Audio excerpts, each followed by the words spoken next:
আল্লাহ পাক মৃত্যুকে মৌতকে একটা প্রাণীর আকৃতিতে নিয়ে আসবেন এবং জান্নাত জাহান্নামের মাঝখানে জবাই করে দিবেন।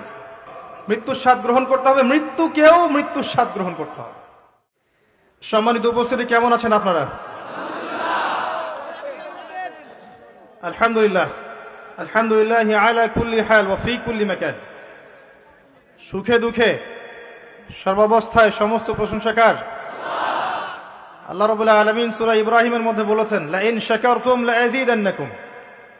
হে আমার বান্দারা, তোমরা যদি শুকরিয়া আদায় করো, আমার প্রতি কৃতজ্ঞতা প্রকাশ করো, আমি তোমাদের প্রতি আমার নিয়ামতকে বাড়িয়ে দেব। ওয়া লা ইন কাফারতুম ইন্না আযাবি লাশাদীদ। আর যদি তোমরা অকৃতজ্ঞ হও, আমার সাথে কুফরি করো, তবে মনে রেখো আমার শাস্তি বড়ই কঠিন।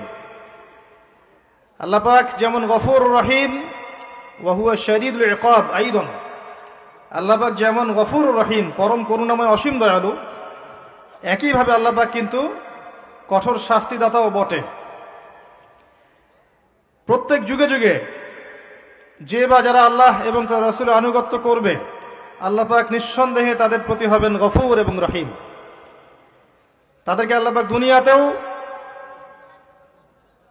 সম্মানিত করবেন, মর্যাদা মণ্ডিত করবেন, সফল করবেন ইনশাআল্লাহ আযজা ওয়া জাল, এবং পরকালেও আল্লাহ পাক ক্ষমা করবেন, রহম করবেন, জান্নাত প্রদান করবেন ইনশাআল্লাহ আযজা ওয়া জাল। আর প্রত্যেক যুগে যুগে যারাই আল্লাহ এবং তার রাসূলের অবাধ্য হবে বা হয়েছে, আল্লাহ পাক দুনিয়াতেও লাঞ্ছিত করবেন ইনশাআল্লাহ তাআলা, এবং পরকালে অবশ্যই আল্লাহ পাক চিরস্থায়ী জাহান্নামে প্রবেশ করাবেন ইনশাআল্লাহ আযজা ওয়া জাল। আল্লাহ পাকের সমীকরণ খুব সহজ। আল্লাহর সমীকরণটা শোনেন, দ্য ফিলোসফি অফ লাইফ। সূরা বাকারার ৩৮ এবং ৩৯ নম্বর আয়াতে আল্লাহ পাক বলেছেন, কুল নাহবিতু মিনহা জামিআ। আল্লাহ পাক বলছেন যে আমি বললাম তোমরা পৃথিবীতে নেমে যাও। কারা নেমে যাবে? আদম আলাইহিস সালাম, হাওয়া আলাইহিস সালাম, ইবলিস। তোমরা পৃথিবীতে নেমে যাও। ফাইম্মা ইয়াতিয়ান্নাকুম মিন্নী হুদান। তোমরা পৃথিবীতে যাচ্ছ, যাও, তবে পৃথিবীতে তোমাদের কাছে আমার পক্ষ থেকে হেদায়েত আসবে। প্রত্যেক যুগে যুগে আমার পক্ষ থেকে হেদায়েত, নবী রাসূলগণ, আসমানি কিতাব এগুলো আসবে। আসে নাই? ফামান তাবিআ হুদায়া, যারা আমার সেই হেদায়েতগুলো মেনে চলবে, ফালা খাউফুন আলাইহিম ওয়ালা হুম ইয়াহজানুন, তাদের কোনো ভয় নাই, কোনো টেনশন নাই। যে জান্নাত থেকে এসেছো ইনশাআল্লাহ সেই জান্নাতেই ফিরে যাবে।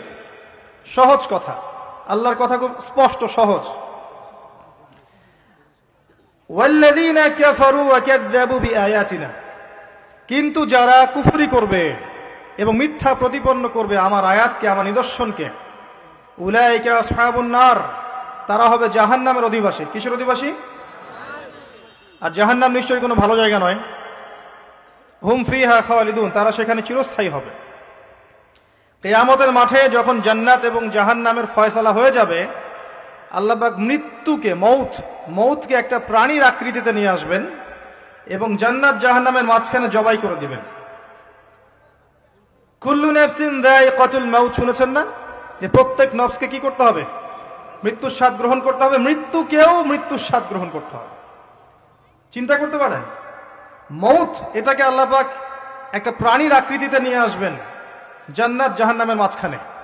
যখন জান্নাতীদের ফয়সালা হয়ে যাবে, জাহান্নামীদেরও ফয়সালা হয়ে যাবে। এবার সেই প্রাণীকে জবাই করে দেওয়া হবে আর বলা হবে আজকের পর জান্নাতীরাও কখনো মরবে না, জাহান্নামীরাও কখনো মরবে না। এই কথা শুনে জান্নাতীদের আনন্দ আরো বেড়ে যাবে, কারণ এই জীবনে আর কোনো মৃত্যু নাই।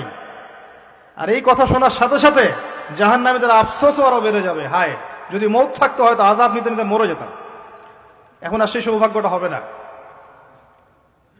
সুম্মা লা ইয়ামুতু ফিহা ওয়া লা ইয়াহয়া, জাহান্নামে তারা বাঁচবেও না, মরবেও না।